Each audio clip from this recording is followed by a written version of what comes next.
Em 1989, o Japão era uma potência econômica imparável. Suas exportações dominavam o mundo. Os imóveis de Tóquio valiam mais do que todo o território dos Estados Unidos. E seu mercado de ações parecia não ter limites. Mas então, tudo desmoronou. O que aconteceu com o Japão não foi uma crise comum. Foi um colapso financeiro que jogou o país em décadas de estagnação, arrastando bancos, empresas e o governo para um ciclo de políticas fracassadas. Como um dos países mais inovadores e produtivos do mundo se perdeu no tempo? Porque o Japão nunca se recuperou totalmente. E, mais importante, o que isso pode nos ensinar sobre as bolhas econômicas de hoje? A resposta começa muito antes do colapso, lá no pós-guerra, quando o Japão se reconstruiu do zero e se tornou uma potência exportadora. Este é o Japão, o cenário do sol nascente.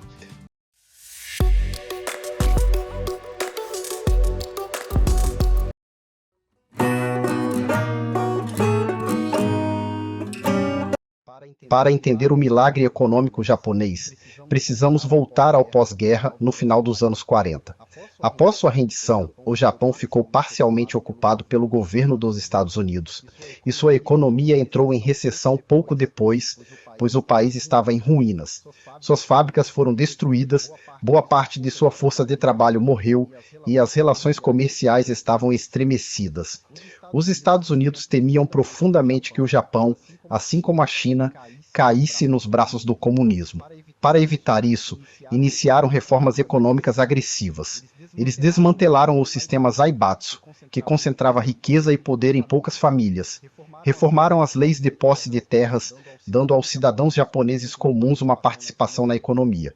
E mais importante, transformaram o Japão em uma potência exportadora. Primeiro, apoiando o esforço de guerra na Coreia e depois impulsionando a industrialização com empréstimos de juros baixos.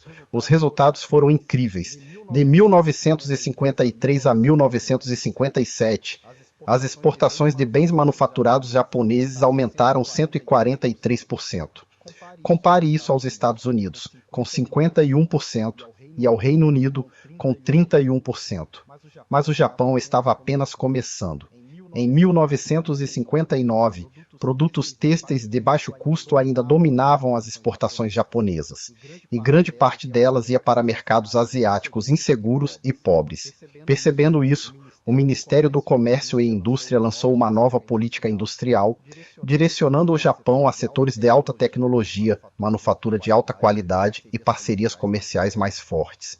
Isso marcou o início do renascimento da manufatura japonesa, sustentado por investimento estrangeiro direto e por uma economia fortalecida. O Japão investiu pesado na manufatura, já que boa parte de sua base industrial havia sido destruída durante a Segunda Guerra Mundial. Eles precisavam começar do zero, importando tecnologias de ponta para criar a infraestrutura de manufatura mais avançada do mundo.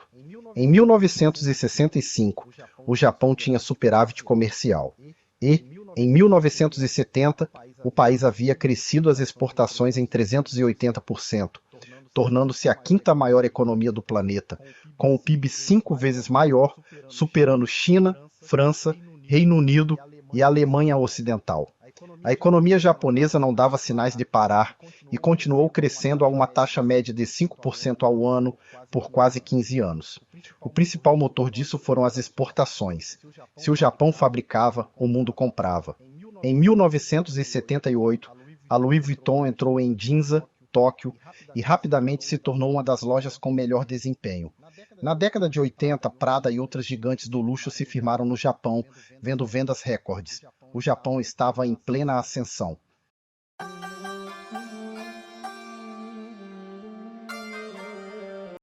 Enquanto isso, nos Estados Unidos, as empresas reclamavam.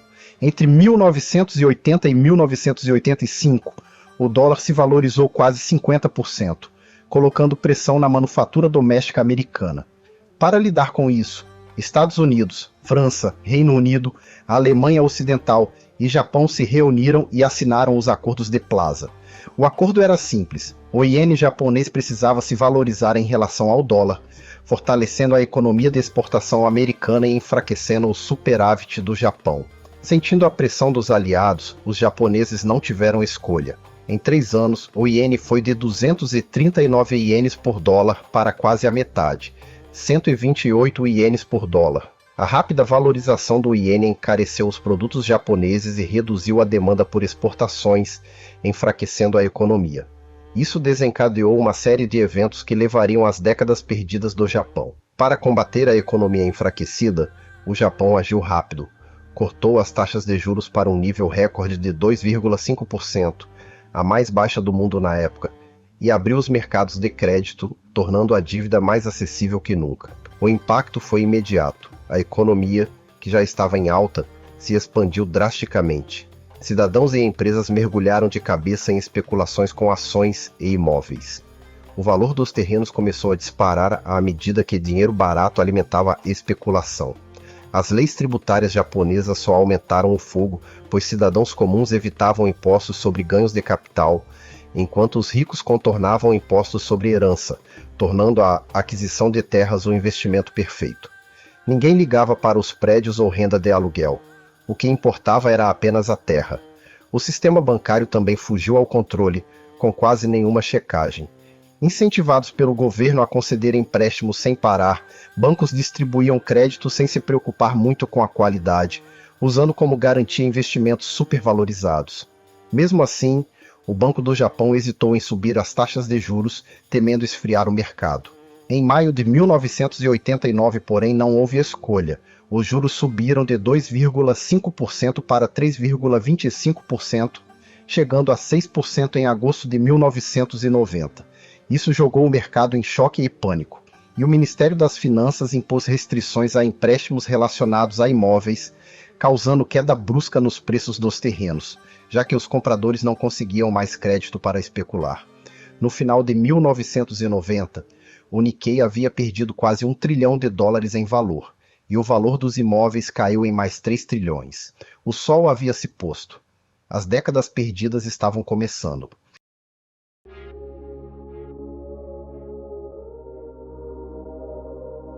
No rescaldo do colapso econômico japonês de 1990, o país enfrentou uma crise de geração única. O que se seguiu foram décadas de políticas mal planejadas, hesitações e oportunidades perdidas, mantendo o Japão em estagnação. Enquanto outras nações se recuperaram de crises semelhantes, o conjunto único de respostas do Japão criou, até 2024, um sistema que ainda enfrenta crescimento lento, deflação e população envelhecida. Quando a bolha estourou nos anos 90, o sistema bancário se afogou em dívidas podres. Em condições normais, muitos bancos teriam falido, mas o governo permitiu que mantivessem esses empréstimos nos balanços, surgindo assim os bancos zumbis. Essas instituições tecnicamente insolventes permaneceram ativas, evitando reestruturações e financiando negócios não lucrativos. O governo demorou a agir. Embora a crise tenha começado no início dos anos 90, só em 1990 fundos públicos foram injetados nos bancos, mas o estrago já estava feito, e os empréstimos inadimplentes atingiram quase 10% do PIB. Mesmo após o socorro, os bancos continuaram sustentando empresas falidas, impedindo a alocação eficiente de capital. A política fiscal também deixou a desejar. O governo lançou pacotes de estímulo insuficientes e, entre 1992 e 1997, gastou apenas 4,5% do PIB em estímulos. Em 1997, quando a economia dava sinais de recuperação, o imposto sobre consumo foi elevado de 3% para 5%, derrubando a confiança e jogando o país de volta à recessão. O PIB cresceu em média apenas 1,4% ao ano durante a década de 90. Ao mesmo tempo, grandes investimentos em obras públicas foram mal direcionados, focados em infraestrutura rural que pouco impulsionava a produtividade. As áreas urbanas, motores reais da economia, receberam poucos recursos.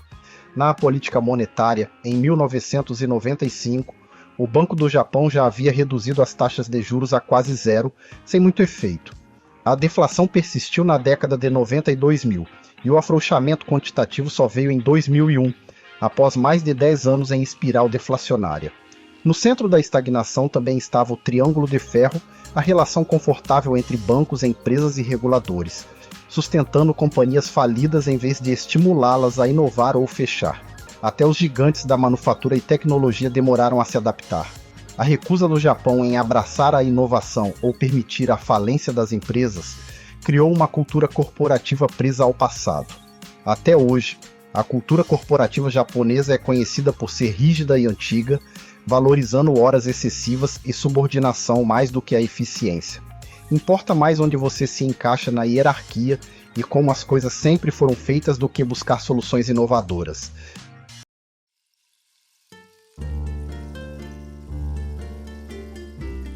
A história do Japão é um alerta para economias infladas ao redor do mundo. O valor de mercado das ações japonesas continua estagnado no nível de 40 anos atrás, os salários não avançaram e a inovação foi limitada. Mesmo após décadas de crescimento notável até 1989, as falhas do governo abriram caminho para anos de estagnação, deflação e uma crise demográfica sem precedentes.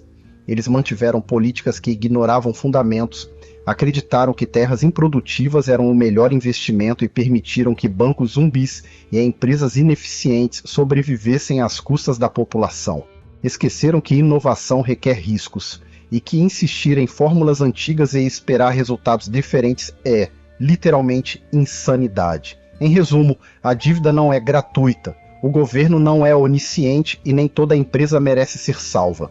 O Japão precisa acordar, levantar as cortinas e deixar o sol nascer.